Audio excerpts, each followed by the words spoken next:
안녕하세요. 여러분들의 행복을 응원하는 스타북스 별책입니다. 날마다 더 좋은 삶을 만들고자 오늘도 좋은 책을 소개해드리고자 합니다. 오늘 만나는 책은 심리학이 알려준 발상의 전환과 작은 기법으로 세상살이가 수월해진다. 심리학을 만나 행복해졌다 입니다. 저자는 장원청, 옮기니는 김혜림, 출판사는 미디어숲입니다.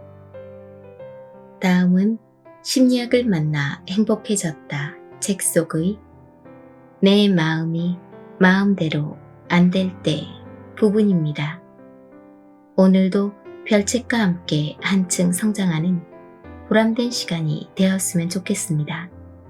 여러분들의 구독과 좋아요, 알림 설정은 별책의 힘이 됩니다. 우리의 성장을 위한 책 읽기를 시작합니다. 부정적인 감정은 전염된다. 걷어차인 고양이 효과. 걷어차인 고양이 효과는 재미있는 우화에서 유래되었다. 한 기사가 저녁 연회에서 주인에게 꾸중을 들었다. 그는 매우 화가 난 채 자신의 정원으로 돌아왔고 제 시간에 자신을 맞이하지 못한 관리에게 한바탕 화를 냈다. 관리는 마음속에 우라가 치밀어 집으로 돌아온 후 별것 아닌 이유로 자신의 아내에게 한바탕 욕을 했다. 억울한 아내는 아들이 침대에서 깡충깡충 뛰는 것을 보고 아들의 뺨을 한 대 때렸다. 그 후 영문도 모르고 뺨을 맞은 아이는 기분이 극도로 나빠져 옆에서 뒹굴고 있던 고양이를 발로 찼다. 심리학자들은 이런 우화를 이용하여 전형적인 감정의 전염을 묘사했다. 사람의 불만스럽고 불평스러운 감정은 사회관계에 따라 쇠사슬처럼 차례대로 전달된다. 사회적 지위가 높은 사람이 낮은 사람에게 또는 강자가 약자에게 전달한다. 결국 감정을 발설할 곳이 없는 최약자가 희생자가 되는 셈이다. 이런 감정 전달 현상은 우리 생활 속에서 흔히 찾아볼 수 있다. 한 사람이 자신의 나쁜 감정을 해소하지 못하면 화풀이 대상을 찾게 되고 다른 사람 혹은 사물에 감정을 전달한다. 또한 종종 자신보다 약한 사람이나 사물에 화풀이하며 아무 까닭 없이 화를 낼 뿐만 아니라 약자 앞에서 강하고 강자 앞에서 약해진다. 그러곤 결국 더 자신을 자책하게 된다. 때로는 자신조차도 옳지 않다는 것을 알면서도 스스로 제어하기 어려워지기도 한다. 우리의 생활 속에서 볼 수 있는 걷어차인 고양이 효과는 위 우화처럼 과장이 아니다. 감정 연쇄는 보편적으로 일어나는 현상이다. 부인할 수 없는 사실이다. 예를 들어 어떤 사람의 사업이 좌절되어 뱃속 가득 우라가 가득한 얼굴로 집에 돌아와 무언가 눈에 거슬리는 것을 보게 되고 나쁜 감정을 즉시 다른 가족에게 전염시키면 그에 따라 온 가족이 저녁 내내 심지어 며칠씩 불안감에 쌓인다. 마찬가지로 화가 쌓인 가족들도 자신의 나쁜 감정을 일하면서 다른 사람에게 전염시킬 수 있다는 것이다. 이런 감정은 마치 하나의 동그라미처럼 나쁜 감정을 가진 사람을 중심으로 사방으로 뻗어나간다. 이는 흔히 사람들이 무시하기 일수인 감정 오염이라 할 수 있다. 심리학자들의 말에 따르면 나쁜 감정은 바이러스와 같이 사람의 몸에서 다른 사람의 몸으로 전염될 수 있고, 하나가 열이 되고 열이 백이 되어 그 전염 속도가 유형이 있는 바이러스나 세균의 전염 속도보다 더 빠르다고 한다. 전염된 사람은 일촉즉발의 상태로 점점 악화하고 어떤 때는 나쁜 감정을 가진 사람이 전염자의 몸에 잠복하여 어느 시기가 오면 다시 폭발할 수도 있다. 이러한 나쁜 감정 오염은 우리의 심신에 손상을 입히고 바이러스나 세균에 의한 질병을 일으킬 수 있다. 우리는 자신의 감정을 통제하고 조절하는 법을 배워야 한다. 다른 사람의 감정도 원활하게 하는 법을 배워 걷어차인 고양이 효과 또는 감정 오염의 전염고리를 끊어야 한다. 심리학자 랭스 랜든이 그의 블로그에 기록했던 이야기가 하나 있다. 어느 작은 식당에서 손님 한 사람이 앞에 놓인 컵을 가리키며 여자 종업원을 향해 큰 소리로 외쳤다. 거기 종업원, 이리로 와봐. 이 우유 상했잖아. 내 홍차를 모두 망쳤어. 여자 종업원은 급히 말했다. 정말 죄송합니다. 바로 바꿔드리겠습니다. 새로운 홍차는 빠르게 다시 준비되었고 접시 가장자리 옆에 신선한 레몬과 우유가 놓여 있었다. 종업원은 다시 준비한 음식을 고객 앞에 놓으며 작은 소리로 말했다. 선생님, 만약 홍차 안에 레몬을 넣으실 거면 우유는 넣지 마세요. 레몬의 신맛이 우유를 덩어리지게 만들 수 있거든요. 손님은 이 말을 들은 후 작은 소리로 다시 말했다. 감사합니다. 그의 말투 역시 부드러웠다. 마침 랭드는 곁에서 이 모든 걸 지켜보고 있었고 손님이 떠난 후 여종업원에게 물었다. 명백히 그가 두 가지를 같이 넣어서 그런 건데 당신은 왜 솔직하게 말하지 않았습니까? 종업원은 웃으며 대답했다. 그가 화를 낸다고 해서 저도 덩달아 화를 낼 수는 없지요. 만약 제가 화를 내면 그가 저에게 다시 화를 낼 거고 저 역시 또 누군가에게 화를 내지 않겠어요? 일상생활에서 만나는 모든 사람은 걷어차인 고양이 효과라는 서로 얽히고 설킨 체인 위에서 비슷한 경험을 겪는다. 이런 감정은 자세, 표정, 언어를 통해 다른 사람들에게 전달된다. 결국 자신도 모르는 사이에 상대에게 감정을 옮기는 것이다. 감정 오염이 우리에게 끼치는 해는 명백하므로 우리는 제때 자신의 감정을 조절하는 것을 배워 나쁜 감정을 다른 사람에게 전염시키지 말아야 한다.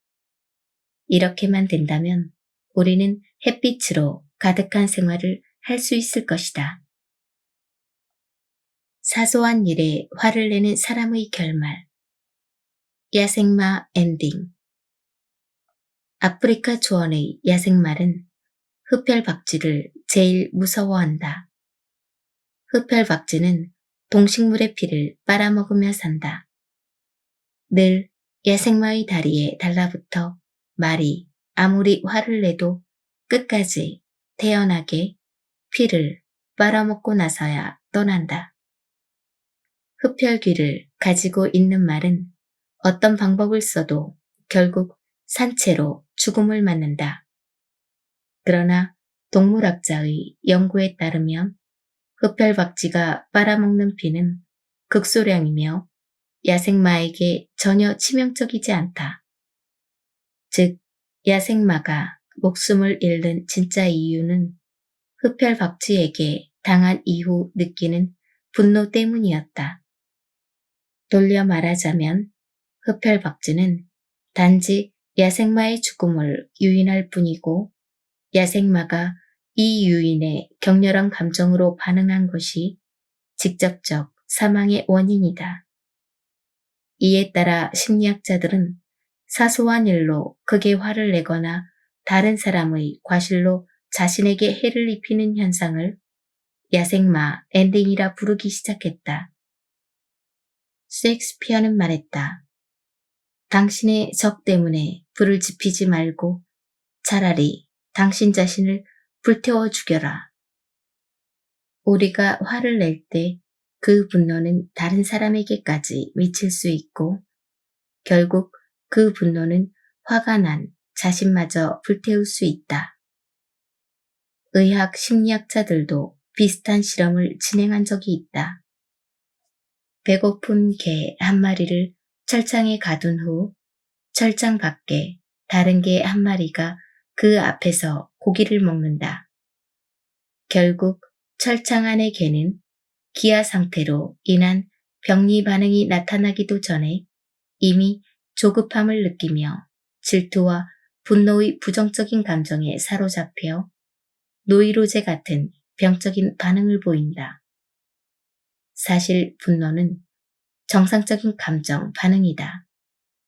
분노하는 중에 혈액은 팔다리의 끝부분에 대량으로 집중되는데 이는 사람의 근육을 팽팽하게 하고 이성적인 사고 대신 감정적인 사고를 사용하여 빠르게 공격 태세를 갖추게 한다. 다시 말해 분노라는 감정은 인류가 자신을 보호하기 위한 수단이고 역경 속에서 눈 깜짝할 사이 보통 때와는 다른 전투력을 확보하는 데 쓸모가 있었다. 인류의 진화사를 보면 마음에서부터 생활까지의 연동 반응은 수없이 우리 조상들의 생명을 구했다. 그러나 분노가 가진 폭발력에 상응하는 우리 몸의 파괴성도 가지고 있다. 순간 과부하로 작동하는 기계처럼 분노가 가져온 폭발력은 인체 기능에 대한 과도한 손실을 야기하기도 한다. 분노는 심장병을 유발하는 요인일 뿐만 아니라 분노로 인해 다른 병에 더 걸릴 가능성이 커진다. 즉, 분노하는 것은 일종의 자살행위나 다름없다. 한 심리학자는 말했다. 인류는 건강할 수 있는 길을 개척해야 하는데 이를 위해서는 먼저 관용을 배워야 한다. 분노는 신체 기관에 해를 입히기 쉬운데 첫 번째가 바로 심장이다. 만약 자주 분노를 느낀다면 심장이 동맥경화에 걸릴 확률은 마음이 편안한 사람보다 거의 3배나 높다. 감정이 격렬하게 일어날 때 우리의 혈압은 빠르게 상승하고 혈소판이 뭉쳐져 동맥경화에 걸리기 쉽다. 분노는 식욕 저하를 초래하여 소화기 계통에 병을 유발하기도 한다.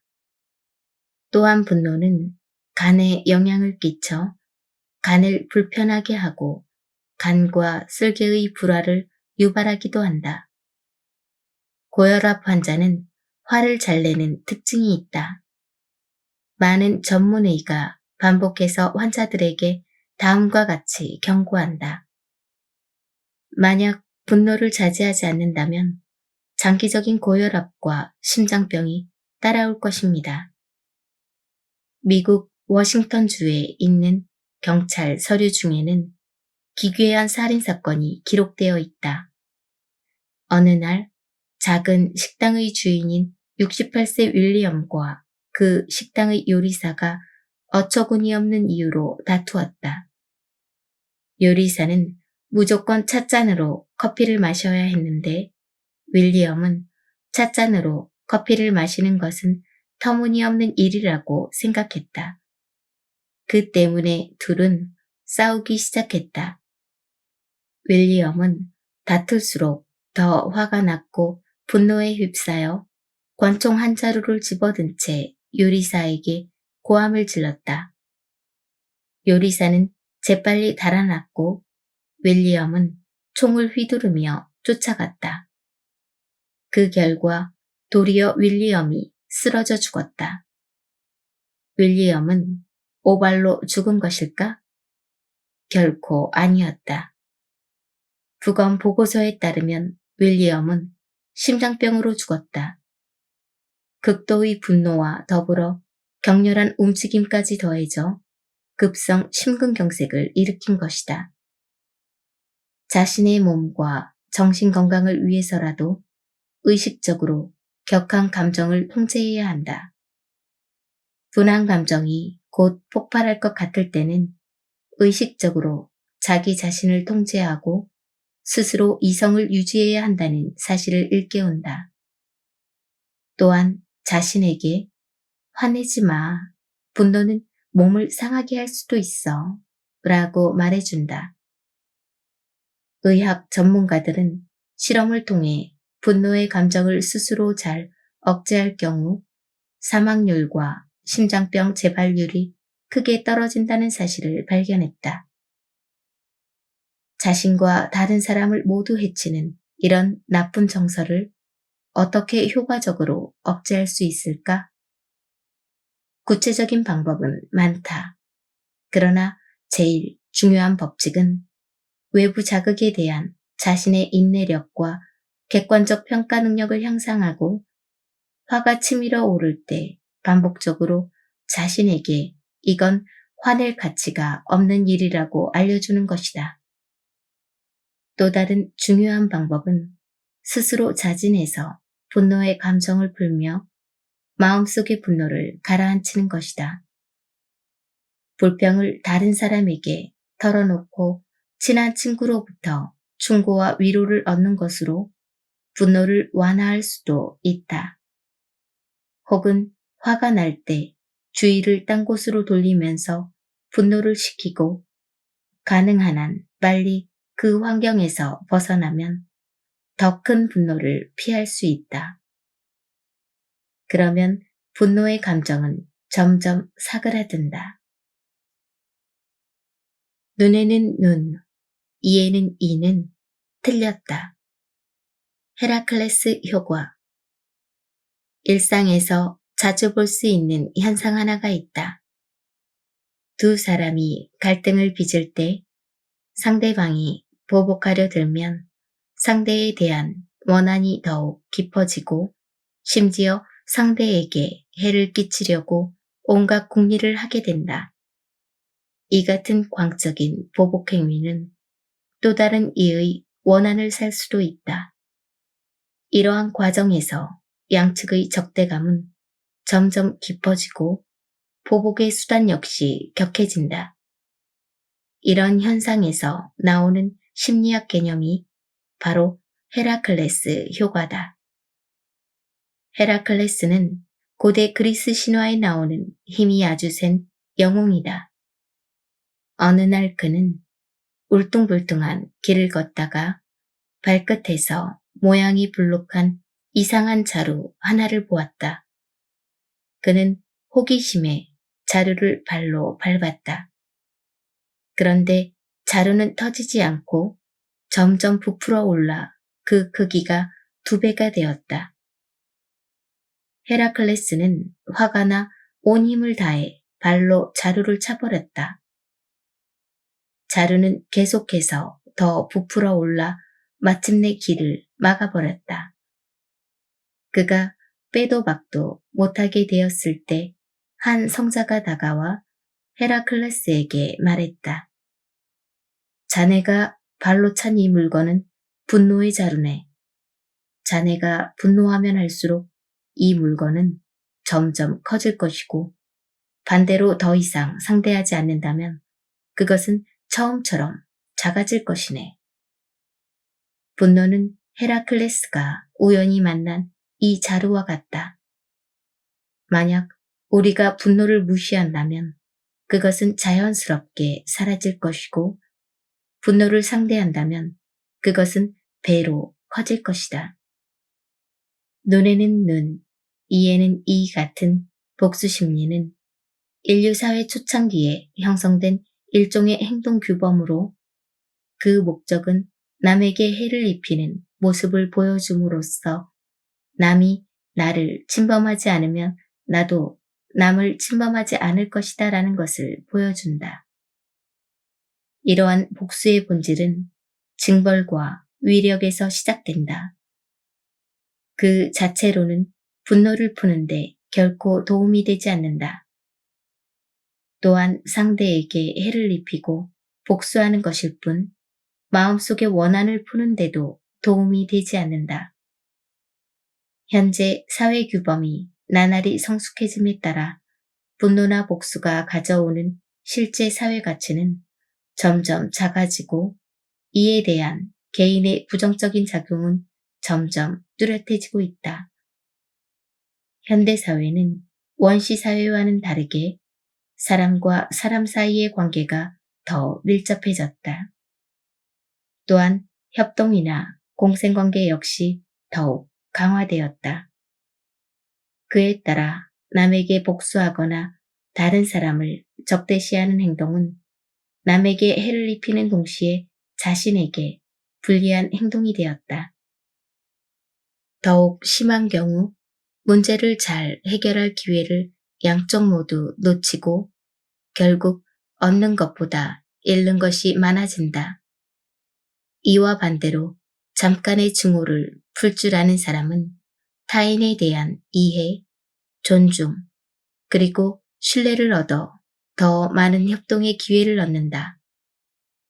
볼보의 유명 판매교육 전문가인 윌리엄 할슨은 제2차 세계대전이 일어났을 때 스웨덴으로 피난을 떠났다. 몇 개 국어에 능통한 그는 수출입 회사의 비서직을 구하고자 했다. 그러나 대다수 회사가 그를 거절했다. 그중 한 사람이 할스에게 쓴 편지에는 이런 말이 있었다. 보아하니 당신은 비서직에 대해 전혀 이해하지 못하고 있네요. 당신은 스웨덴어도 잘 못하고 이력서에는 온통 오타로 가득해요. 이런 비서는 필요하지 않습니다. 그 편지를 보고 할스는 매우 화가 나서 즉시 답장을 썼다. 편지에는 온갖 풍자와 비난으로 가득했고 매우 냉정했다. 하지만 편지를 다 쓴 후 그는 편지를 보내지 않고 잠시 멈춰 스스로에게 말했다. 잠시 생각해보자. 설령 그가 편지를 받은 후 화가 나 펄쩍펄쩍 뛴다 한들 나에게 무슨 의미가 있을까? 왜 우표를 낭비해가며 전혀 가치 없는 일을 해야 하지?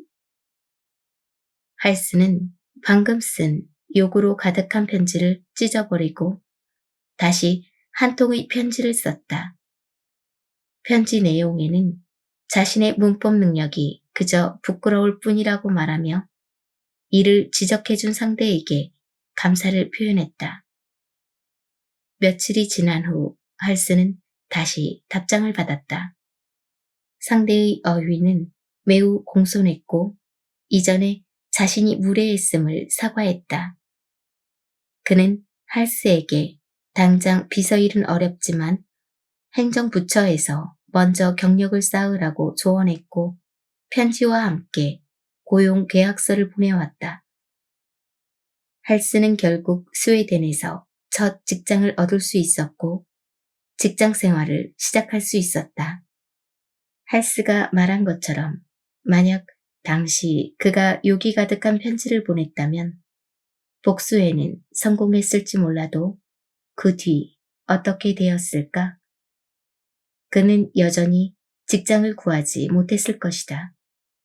그러나 복수의 마음을 버린 힐스는 상대의 호감을 얻었고 동시에 그가 하고 싶은 일도 구할 수 있었다.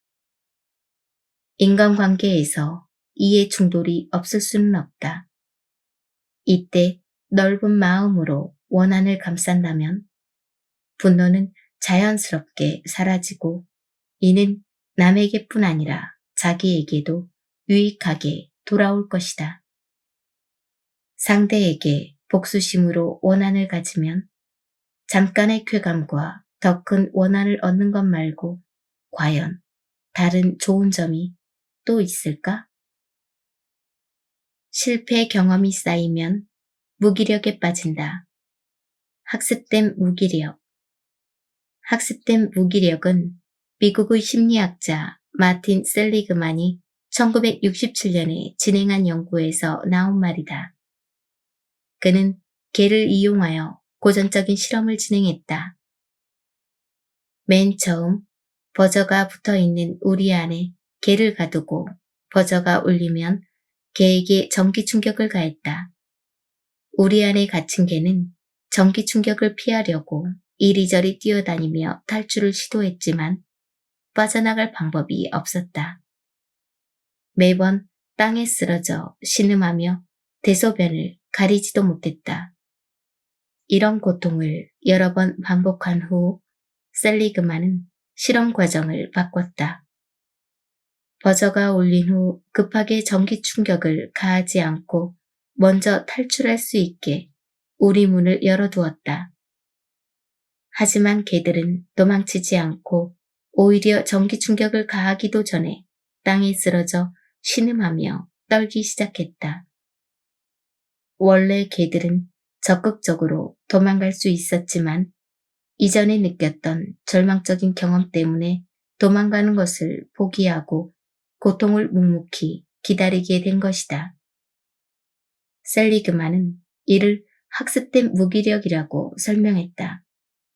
학습된 무기력은 반복된 실패 경험으로 자신이 충분히 극복할 수 있는 상황에서조차 불가능하다고 포기하게 되는 상황을 말한다.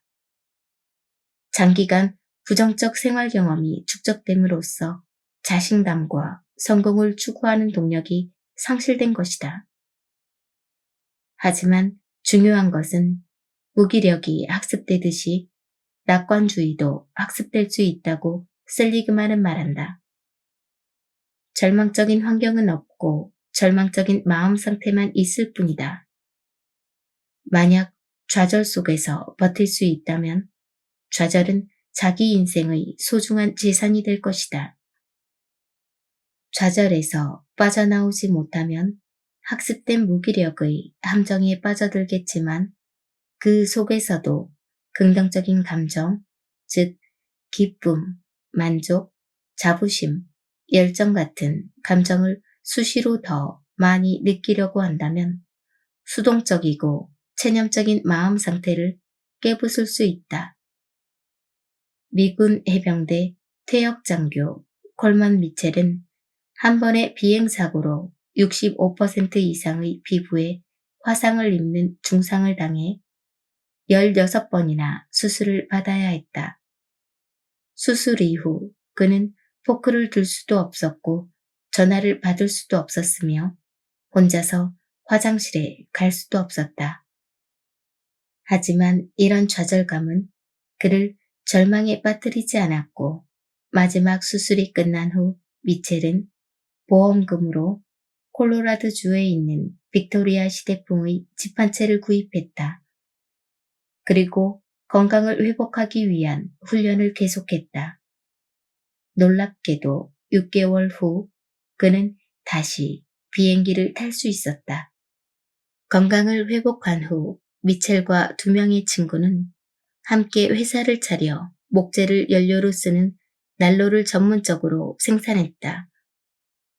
이 회사는 후에 버몬트 주에서 2번째로 큰 회사로 성장했다. 미첼은 새로 산 비행기를 몰며 다시 비행할 수 있었다. 그러나 4년 후 다시 비행기가 활주로로 떨어지는 사고가 났다. 그의 12개의 척추뼈는 완전히 다 부서졌고 허리 아래로는 모두 마비가 되어버렸다. 미첼은 절망적으로 말했다. 도대체 어떻게 이런 일이 항상 나에게 일어나는지 모르겠어. 내가 도대체 무슨 죄를 지어서 이런 업보를 받는 걸까? 그러나 그는 결국 버텨냈고 퇴원 후 이렇게 말했다. 나는 내 인생의 배를 완전히 지배할 수 있고 한 걸음 뒤로 후퇴하거나 새로운 시작점을 택해 현 상황을 선택할 수 있어. 수년 동안의 꾸준한 노력 끝에 미첼은 콜로라도주 꼭대기에 있는 마을의 대표가 되었다. 그는 마을의 아름다운 경치와 환경을 보호했고 과도한 채굴로 광산이 파괴되지 않게 노력했다. 그 후 미첼은 국회의원 선거에도 출마했고 하얀 얼굴이 다는 아니다라는 구호를 내세우며 사고로 망가진 자신의 얼굴을 대중들에게 사랑받는 귀중한 재산으로 바꾸었다. 막다른 상황에 직면해도 그는 처음부터 끝까지 절망하지 않았다. 공개적인 연설 중 미첼은 말했다. 저는 하반신이 마비되기 전에는 만 가지의 일을 할 수 있었습니다. 그러나 현재 저는 9천 가지의 일만 할 수 있습니다. 저는 제가 더 이상 할 수 없는 1,000가지의 일에 더욱 주의를 기울일 수도 있고 내가 할 수 있는 9,000가지의 일에 더욱 관심을 둘 수도 있습니다. 저는 아주 큰 좌절을 2번이나 겪었습니다. 제가 이 2번의 좌절을 노력을 포기하는 구실로 삼지 않고 스스로 선택한 것처럼 여러분도 좌절을 통해 잠시 멈추어 서서 새로운 각도에서 세상과 나를 바라볼 수 있는 기회를 가질 수 있을 겁니다. 여러분은 한 발 물러서서 더 넓게 생각할 수 있고 그 후 어쩌면 이건 별거 아니네 라고 생각할 수 있을 겁니다. 성공하려면 실패에 직면하는 법도 배워야 한다. 실패는 결코 약자를 배려하지 않기 때문이다. 단단한 의지력이 없다면 절망적인 환경에 무너지게 되고 우리는 성공의 빛을 볼 수 없다. 학습된 무기력의 함정은 우리의 뇌를 절망적인 환경에 적응시킨다. 우리의 뇌는 늘 익숙하고 편안하고 안전한 곳을 찾아가기 마련이다. 스스로가 만든 심리적인 편안한 구역, 안전지대를 만드는 것이다. 자신이 만든 안전지대를 벗어나 작은 성취를 찾고 자신의 장점을 떠올려 보는 등의 방법으로 학습된 무기력에서 벗어난다면 성공의 저편에 다다를 수 있을 것이다. 가장 나쁜 것을 받아들여 가장 좋은 것을 추구한다. 카렐 공식. 윌리 카렐은 뉴욕 버팔로에 있는 강철 회사의 엔지니어였다. 어느 날 카렐은 미주리주에서 가스 청소 기계를 설치하고 있었다. 약간의 노력 후 기계는 겨우 사용할 정도가 되었지만 회사가 보장하는 품질에는 미치지 못했다. 그러자 카렐은 몹시 초조해졌다. 그 후 카렐은 초조함이 어떠한 문제도 해결할 수 없다는 사실을 깨닫고 사고의 방향을 바꿔 이 문제를 다시 생각해 보았다. 그는 이렇게 생각했다. 이 일이 가져올 수 있는 제일 안 좋은 결과가 무엇일까? 그것은 사장이 기계 전체를 뜯어낸 후 자신을 해고하는 것뿐이었다. 제일 안 좋은 결과를 생각한 후 카렐은 자신에게 말했다. 만약 회사에서 해고되면 난 어떻게 하지? 곧 카렐은 당시 기계수리 엔지니어 수가 부족해 새로운 일자리 구하기가 어렵지 않다는 것을 알았다. 다시 말해 제일 안 좋은 결과 역시 받아들일 수 없을 정도는 아니라는 것을 깨달았다. 이런 사고 과정을 거치자 카렐은 점차 차분해졌다. 그 후 몇 번의 테스트를 거쳐 100만 원을 더 들여 설비를 좀 더 조립하면 문제는 자연스럽게 해결되리라는 것을 알았다. 그 결과 회사는 손해보지 않았고 완벽한 개선 방안을 얻었으므로 카렐 역시 해고될 위험이 없었다. 후에 성공학의 대가인 데일 카네기는 카렐의 경험을 통해 근심 걱정을 해결하는 종합적인 방법을 정리해 카렐 공식이라고 명명했다.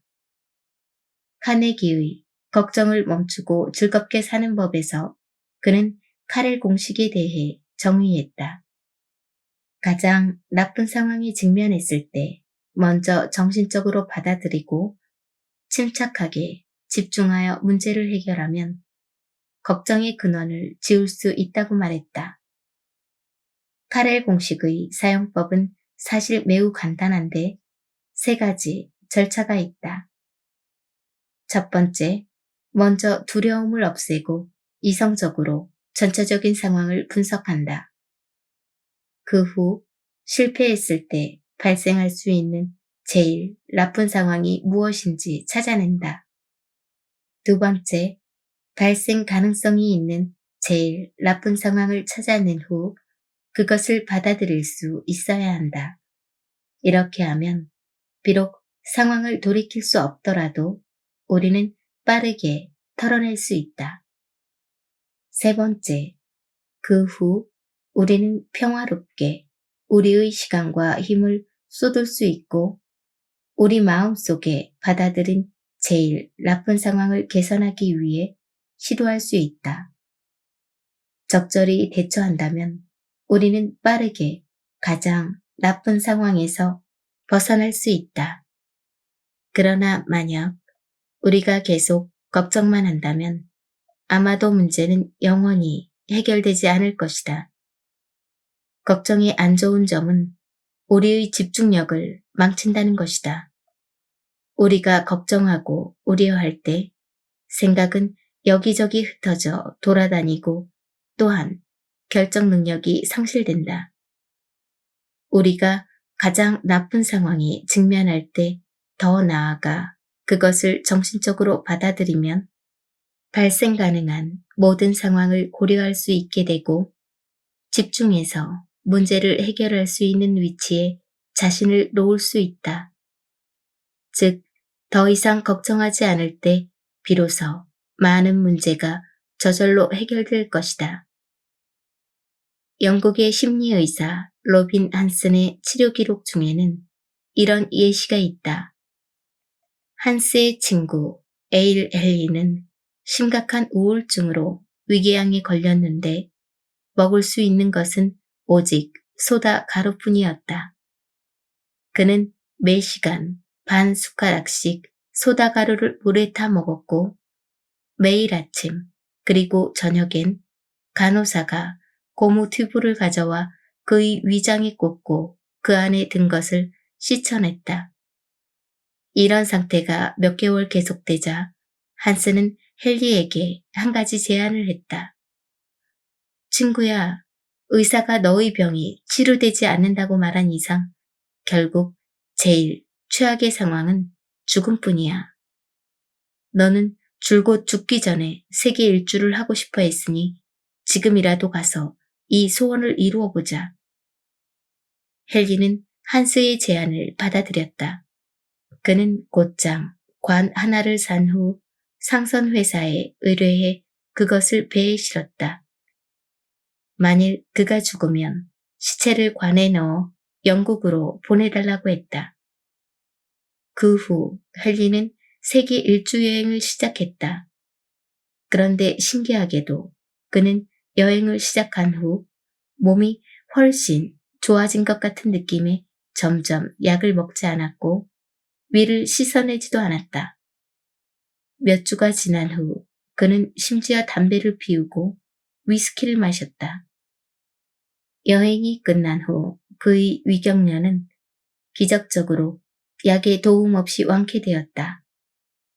로빈 한스가 살았던 시절 카렐 공식은 세상에 나오지 않았지만 그가 헨리에게 한 제안 중 카렐 공식의 진수가 숨겨져 있었던 것이다. 첫 번째, 죽음이라는 제일 나쁜 상황을 찾아낸 것. 두 번째, 죽음을 받아들일 수 있다는 것과 세계 여행을 실천한 것. 세 번째, 즐거운 기분으로 여행하고 위궤양이 호전되는 등 현실을 개선한 것. 심리학에 사지 저장 효과라는 현상이 있다. 이는 사람의 신체 중 일부가 잘려나갔음에도 불구하고 마음속으로는 꽤 오랜 시간 그 잘린 일부에 대한 존재감과 지배욕을 느끼며 신체 일부를 잃어버린 현실을 받아들이지 못하는 것이다. 현실에서도 어떤 사람들은 현실을 직시하지 못하고 비현실적인 세계에 숨어 걱정만 하며 엄청난 스트레스를 받는다. 카렐 공식은 우리에게 낡은 것을 붙잡고 과거에 집착하기보다는 과감히 포기하는 것이 아름다운 꿈에서 깨어나 날이 밝아오는 것처럼 우리에게 좋다고 말한다. 여기까지가 오늘의 책 내용이었습니다. 오늘도 힘내시고 좋은 날 만드시길 바랍니다. 내일은 더 나은 당신의 세상이 될 것입니다. 감사합니다.